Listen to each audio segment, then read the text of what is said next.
Kenya, soon after the Second World War, there was an uprising by the Kikuyu people who wanted their land back.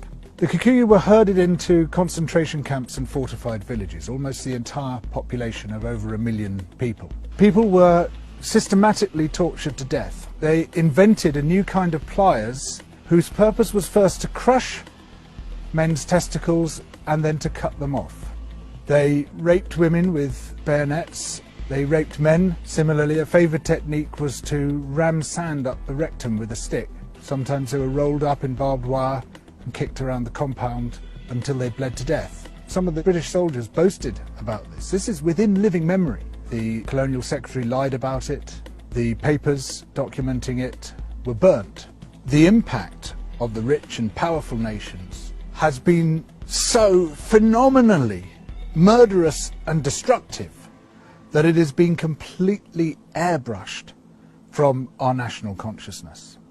In order to justify the land-grabbing colonial projects, you had to create an ideology. We, the Europeans or the Americans, have come to rescue the rest of the world from its depravity and backwardness. But in order to do that, you have to be able to demonstrate that the rest of the world is depraved and backward. From this arose the racism that is still with us today. It was a necessary component of the colonial project.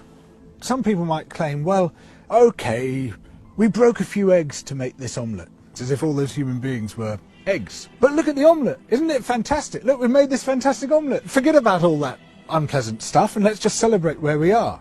Where we are is a continuation of the project. We commodified people's land and people's labour and turned it into our property. We're also destroying the rest of the living world alongside it. We don't have to be like this. We are the same human beings as anybody else. We're all part of the same big human family. We just have to recognise that, accept that. And of course, within Western countries, there are plenty of brilliant people resisting colonisation, both internal colonisation within our own countries and external colonisation of other people's countries. These are the voices which must come to the fore, those who emphasise altruism and kindness and generosity and empathy for others, those who recognise that skin colour and any other difference of language, of religion, of background is completely irrelevant by comparison to what we share, which is our humanity.